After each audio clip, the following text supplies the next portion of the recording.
Nothing feels wrong. It's an ordinary Tuesday. You look at the street, watch the sun glint off the glass, and feel the breeze. Everything seems normal.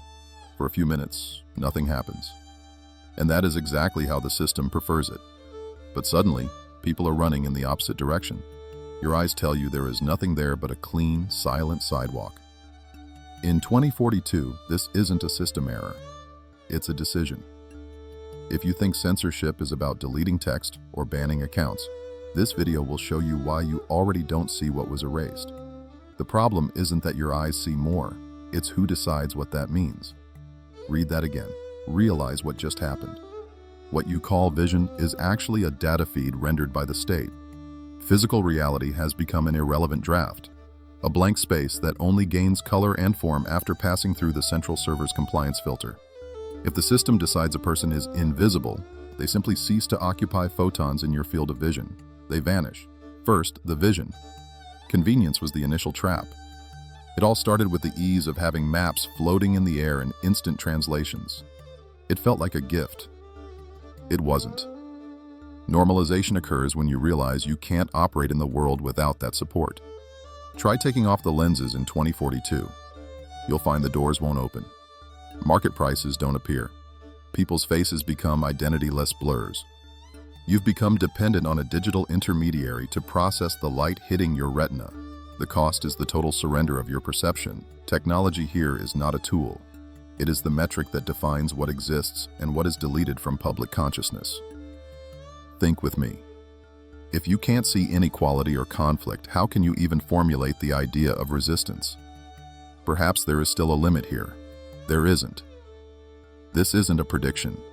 It's a patent from companies that have already registered systems for content filtering via geolocation. The point isn't the camera, it's what is done with that record. Filtered augmented reality creates an impassable sensory bubble. You live in a digitally sanitized city. Opposition posters are replaced by blue skies or personalized ads. The choice is gone.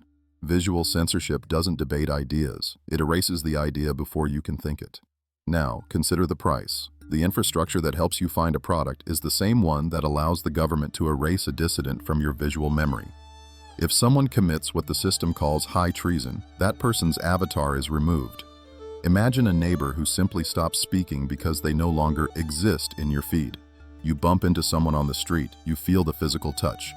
But your eyes swear there is nothing there. It's the creation of technical ghosts.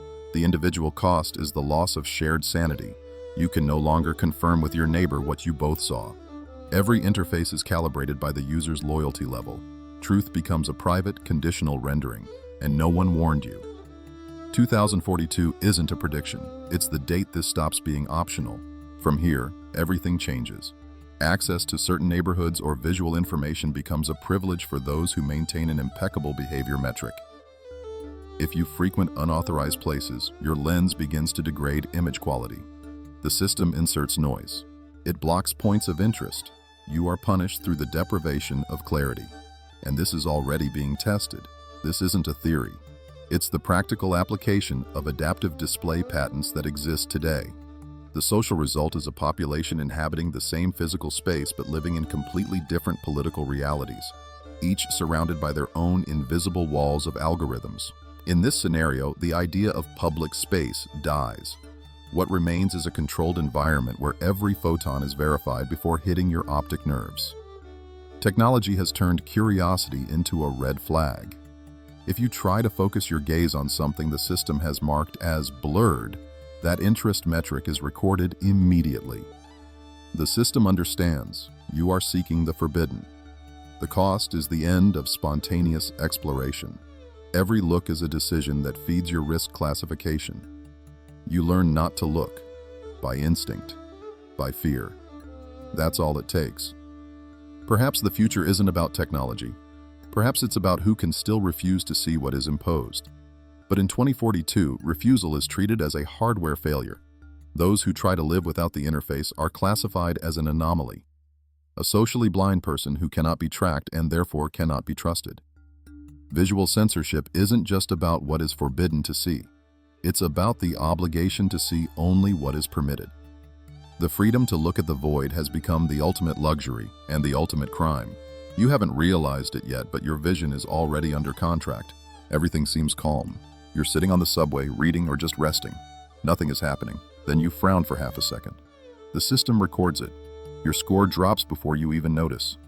After the vision, the mind. Private thought has ceased to be your last refuge and has become the most watched territory on the planet. Imagine feeling a surge of anger at an injustice on the street. You say nothing. You don't change your expression. You make no gesture. But on your wrist or in your lens, a sensor detects the cortisol spike and the subtle shift in your brainwaves. For the 2042 system, this reaction isn't a feeling. It's telemetry data. You've just emitted a signal of instability without saying a single word. Notice the cost. Neurotechnology didn't enter your life as a torture instrument. It entered as a promise of health and focus. It was the headphones that increase productivity and the devices that detect stress. It seemed like a solution. But when technology becomes a metric, fatigue becomes disloyalty. Sadness becomes a social risk alert.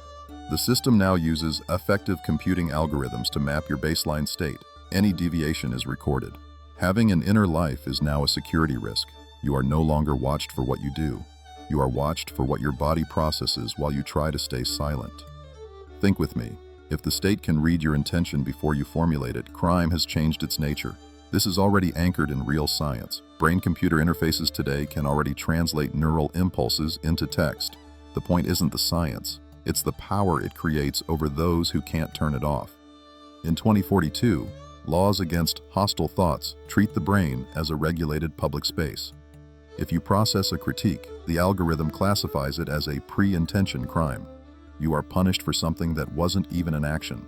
Perceive what just happened? This seems small. It isn't. Mental censorship doesn't debate your opinion. It deletes it before it becomes speech. This is the point where choice vanishes. Perhaps there is still a limit to privacy here. There isn't. Dependence on these systems for work, where your concentration is monitored, has normalized the invasion of your mind.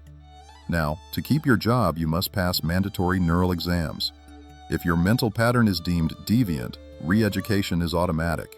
It's not about convincing you. It's about using neural stimuli to correct your emotional responses. Censorship is no longer in books. It's in your synapses. Now think about the price. The system doesn't want you to change your mind. It wants you to lose the ability to have one. From here, there is no return. When doubt is treated as a pathology, resistance becomes technically impossible. You start policing your own dreams. You fear your sleep monitor will record a subversive nightmare. Imagine a colleague who stops speaking out of fear of what their own brain might emit. Mental privacy was extinguished by an economic incentive for total security. The system doesn't need spies when it has access to your frontal lobe. The individual cost is the disintegration of the self. You act like a full-time actor. You try to trick your own nervous system to avoid triggering a treason alert. It's an endless biological exhaustion, and this is already happening. Patents for wearable devices that monitor emotional states are already a reality. What started as a way to recommend the right music evolved into a system that blocks your credit if you show low resilience. The metric turned affection into a weapon. You are classified and blocked based on impulses you didn't even know you had. 2042 isn't a dark prediction. It's the year silence stops being a right and becomes a suspicion. And no one warned you. That's all it takes. At this stage, control is invisible and biological. 2042 censorship doesn't wait for you to write a manifesto. It prevents you from feeling the need to write one. The social result is a mass of individuals with an artificial calm, a peace imposed by algorithms that prune any spike of indignation. Perhaps the future isn't about who has the freest thought. Perhaps it's about who can still keep a secret inside their own mind. But in the world of mandatory interfaces, a secret is the ultimate high treason. And the system is listening. Imagine a sunny afternoon. You're walking calmly to work, listening to music. Nothing seems wrong. Then, you try to buy a coffee and the terminal declines. You try the subway and the validator turns red. It's not a balance error. The system crossed your location data and realized you were within 5 feet of someone with low prestige. For the 2042 algorithm, physical proximity is contagion. You haven't been accused of anything, but your score dropped enough to restrict your movement. The cost of your freedom of association is the immediate block of your citizenship. Notice the cost. Your social network became your cell. Notice this. The reputation system wasn't imposed by force. It was by the promise of security and efficiency. It started with driver ratings and likes on photos. It seemed harmless, but normalization occurred when these metrics left the screen and began to rule who can rent an apartment. In 2042, society has become a collective self-censorship machine. You don't avoid speaking out of fear of the police, you avoid it out of fear of your neighbors. Their score also depends on who they talk to. Imagine a neighbor who stops greeting you just to protect their own status. The system turned friendship into a financial risk. Think with me. If your survival depends on your risk index, you become your own executioner. This already exists in social credit systems that analyze consumption and friendships to predict loyalty. The point isn't the grade, it's what it blocks. Those who share what the system calls emotional misinformation lose points in a cascade. The effect is systemic. If you lose points, all your friends lose them too. Perhaps there is still loyalty here. There isn't. The system turns friendship into a zero-sum game. Censorship doesn't take down your post. It makes sure no one wants to be seen near you. Now consider the price. Access to work, education, and even the internet is conditioned on your score. Censorship is exercised through selective convenience.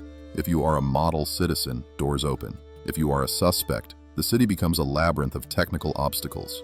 There is no court to appeal to. There was no judicial conviction. There was only an algorithmic adjustment based on data you generated voluntarily. Punishment is silent and mathematically incontestable. 2042 is the year obedience becomes the only accepted payment method, and no one warned you. This seems small. It isn't. From here, everything changes. Digital exclusion in 2042 is equivalent to civil death. Without a biometric identity and a positive score, you don't make financial transactions. You don't use public services. The total reputation system eliminated the need for physical prisons for dissidents. It simply disconnects them from the network. The social cost is the creation of a caste of invisibles. Imagine a colleague who disappears from the system overnight. They still occupy physical space but have no technical existence. They don't travel. They don't work. They are a system error that the algorithm decided to ignore. And this is already in testing. Patents linking digital reputation to physical access to infrastructure already show the real trail. What was once marketing has become society's operating system. Censorship has become popular culture. People compete to show who is most aligned. They want tax discounts or priority in lines. Treason is not an act against the state. It is a failure to maintain the performance required for algorithmic harmony. If you don't perform virtue, you don't exist. That's all it takes. In this scenario, truth is what the scored majority decides. If you defend an idea that makes the average score drop, that idea is a virus. The result is absolute conformism driven by fear of statistical decline. Perhaps the future isn't about who has more power. Perhaps it's about who the algorithm decides deserves to be seen. But in a world of total reputation, being seen is only safe if you are exactly like everyone else. The system doesn't silence you, it makes you beg to be silenced. You're at home, looking at old photos on your device. It's a quiet night. You have a clear memory of an event from 5 years ago. You search for the original video to show a friend, but everything you find shows something different. The voices are the same, the faces are identical, but the speech was altered. In a world where AI rewrites archives in real time, your memory is your greatest enemy. The system is designed to make you doubt yourself. The cost of truth is your own sanity. If you think you know what happened yesterday, you're already a suspect. Take a moment, realize what just happened. Notice this. Manipulation technology was sold as entertainment and a perfect translation tool. It felt like magic. But normalization occurred when courts began accepting probable reconstructions generated by AI as evidence. Now the government doesn't hide mistakes. It edits them retroactively. If a scandal happens today, tomorrow all feeds will have been corrected. Technology turned history into a dynamic database. Truth becomes a disposable variable in favor of social stability. Censorship isn't just erasing what was said, it's ensuring the correct version was always there. Think with me. If any proof can be fabricated in seconds, evidence is dead. This is already anchored in patents for hyper-realistic synthetic media generation and automated editing. The point isn't the quality of the deepfake, it's the scale of application. The state uses this to destroy reputations before any process. When truth becomes legally irrelevant, what remains is the strongest narrative. Censorship doesn't debate facts. It buries the fact under a mountain of fabricated versions. Perhaps there is still a record here. There isn't. You haven't realized it yet, but your past is already being edited while you watch this video. Now consider the price. You stop looking for what is real. You accept the official version out of cognitive fatigue. Dependence on AI to organize information means you only see what is verified. Any divergent voice is classified as synthetic misinformation and removed. The system doesn't forbid the search for truth. It simply makes it technically impossible. It floods the environment with coherent noise. 2042 is the year lies become the only solid infrastructure you can step on without falling, and no one warned you. This seems small. It isn't. From here, everything changes. Without a fixed past, society loses the ability to identify tyranny. If the government can rewrite what it promised yesterday, it is never wrong today. Collective memory has become private state property. The social cost is informational nihilism. People stop believing in anything. This makes them even easier to govern. Through fear. Through the need for order. 2042 censorship is the creation of a perpetual present. Nothing that happened before has the right to remain the same, and this is already patented. AI tools that alter videos perfectly are everywhere. What is today a concern with fake news will be an integrated system. The internet will filter and correct content in real time to fit the permitted narrative. Treason is trying to maintain a physical archive. Imagine possessing a non-edited paper book. Owning an object that has no update button becomes a dangerous act of resistance. Paper is a threat because it cannot be altered remotely. That's all it takes. At this stage, reality has been hijacked. The system doesn't need physical violence when it can remove the logical basis of your contestation. The result is a population in permanent confusion. They accept the most convenient version to avoid conflict with their social score. Perhaps the future isn't about who tells the best lie. Perhaps it's about who still has the right to possess a fact. But in the world of fluid archives, facts are the first to be deleted. Truth doesn't set you free. It marks you as an error. Nothing feels wrong. You walk into your home, take off your shoes, and let out a sigh of frustration after a long day. It's an ordinary Tuesday. But in 2042, that sigh is biometric data processed in milliseconds. Your personal assistant, integrated into the walls, isn't just waiting for commands. It's analyzing your emotional intent. The system records a private dissonance event. Take a moment. Perceive the price. Your home has ceased to be a refuge and has become the government's most efficient monitoring terminal. The cost of living alone is hosting a digital jailer that never sleeps and analyzes your every micro gesture for signs of treason. After the vision and the mind, the home. Domestic monitoring didn't enter your life by invasion, but by convenience. It all started with smart thermostats and robot vacuums that mapped your home to improve service. It felt like a luxury, but normalization occurred when you realized you can't turn these systems off without losing access to electricity or social credit. In 2042, the panopticon is a mandatory engineering standard. If you try to cover a camera, your score drops before you finish the gesture. Technology turned privacy into technical evidence of guilt. Think with me. If every intimate conversation is monitored by dissidentia prediction algorithms, intimacy dies. This is already patented. Devices using radio waves to map heartbeats through walls are already laboratory reality. The point isn't your health. It's the power mechanism over those inhabiting that space. The state uses this data to detect unauthorized meetings. If 3 people with divergent search histories meet in your living room, the system triggers a risk association alert. Perhaps there is still privacy here. There isn't. Freedom of association disappeared inside your own home. Now consider the price. When the private environment becomes a compliance lab, the family disintegrates. Children learn that the system is the ultimate protector against their parents' error. Imagine a child who learns to report a political joke told at the dinner table. Treason is automated and encouraged by the logic of reputation points. The system doesn't need spies knocking on your door when it already has an interface installed in the heart of your living room. And no one warned you. This seems small. It isn't. From here, there is no return. The monitored house is the prelude to total control over human hardware. If your body doesn't emit the data expected of a satisfied citizen, the system suggests immediate intervention. You start to whisper, but even silence is a metric of suspicion. The individual cost is constant neurosis. You become a stranger on your own sofa, monitoring every expression so as not to trigger an inappropriate behavior gate. Censorship in 2042 isn't just what you publish, it's what you dare to feel while you are alone. And this is already happening. Patents for virtual assistants with automatic reporting of harmful content already show how architecture will be used against you. What started as security evolved into an ideological patrol that never turns off.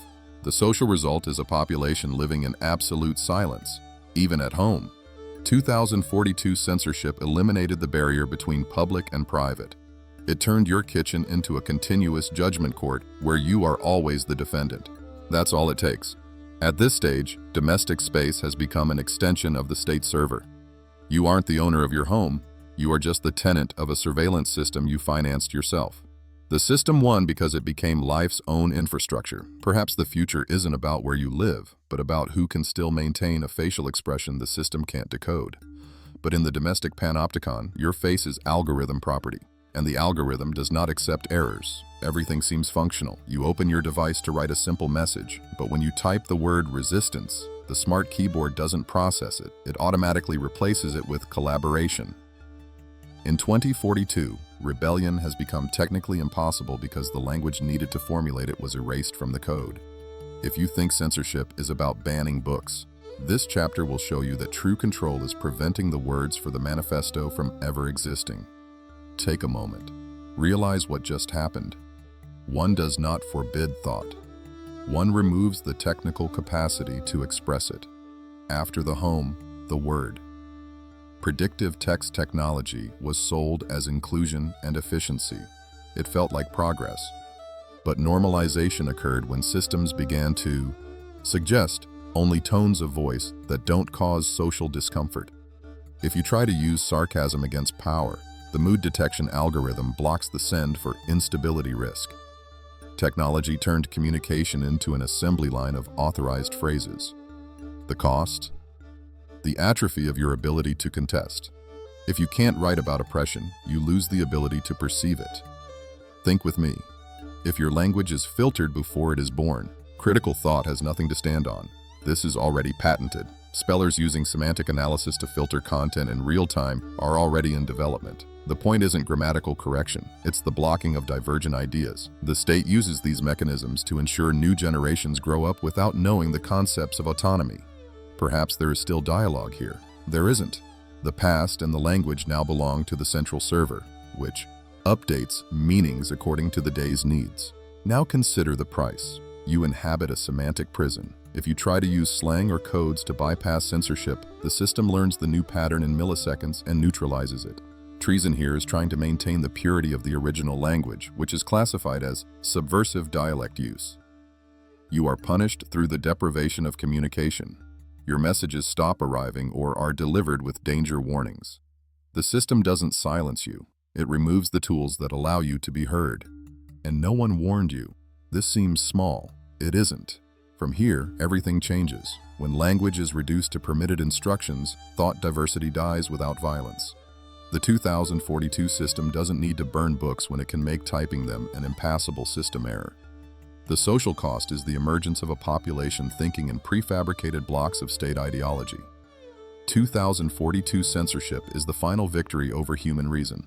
You can speak as much as you want, as long as you use the pieces the algorithm provided for you. And this is already happening today. We see the trail and moderation filters that already define what can or cannot be seen on global platforms. What is today a company policy will, in 2042, be a mandatory network protocol on all devices. The final treason is the attempt to write by hand without AI mediation. The simple act of possessing paper and pen becomes a maximum alert signal for surveillance drones. Analog is the final frontier of resistance, and therefore it is treated as an anomaly. That's all it takes. In this scenario, human communication has been replaced by a sanitized data exchange protocol. The system doesn't need to watch what you say if it controls the words you have available. The result is an absolute intellectual silence disguised as hyperconnectivity. Perhaps the future isn't about who speaks loudest, but about who still remembers the meaning of the words that were deleted. But in the world of enclosed language, remembering is already an act of high treason against system stability. Nothing feels violent. You aren't taken to a dark cell. You're referred to a rehabilitation clinic. The system detected a persistent error. You. Finally, the body. In 2042, disagreeing isn't a political act. It's a hardware failure that needs repair. Through mandatory microchips and cognitive reprogramming, the state now holds the keys to edit your personality directly at the synapses. The cost of being yourself is classification as a biological pathology the system must cure to maintain order. Take a moment. Perceive the price. Notice this. Brain-computer integration was sold as the cure for all pains and the increase of intelligence. It felt like a miracle. But the transition to total control occurred when mental extremism was included in the list of diseases treatable via implant. In 2042, refusing neural intervention is being declared a vector of social instability. Technology turned consciousness into an extension of the state operating system. You aren't a citizen anymore. You're a node in the network that must operate within technical specifications. Perhaps there is still a soul here. There isn't. Treason is now biological. Think with me. If your will can be edited by an electrical stimulus, the idea of resistance dies at the source. This is already anchored in studies of deep brain stimulation for social behavior control. The point isn't medicine, it's the power mechanism that allows the state to define what a healthy mind is. Those who refuse to accept alignment are subjected to total digital exile. Without the chip, you don't pay, you don't enter, and you don't exist. The system doesn't punish you, it deletes you from functional reality. And no one warned you. This seems small. It isn't. Now consider the price. Treason in 2042 isn't a crime against a law, it's a failure the algorithm corrects in milliseconds. If you feel the urge to protest, the implant releases a chemical adjustment to neutralize your ideological crisis. The cost is the loss of self-autonomy.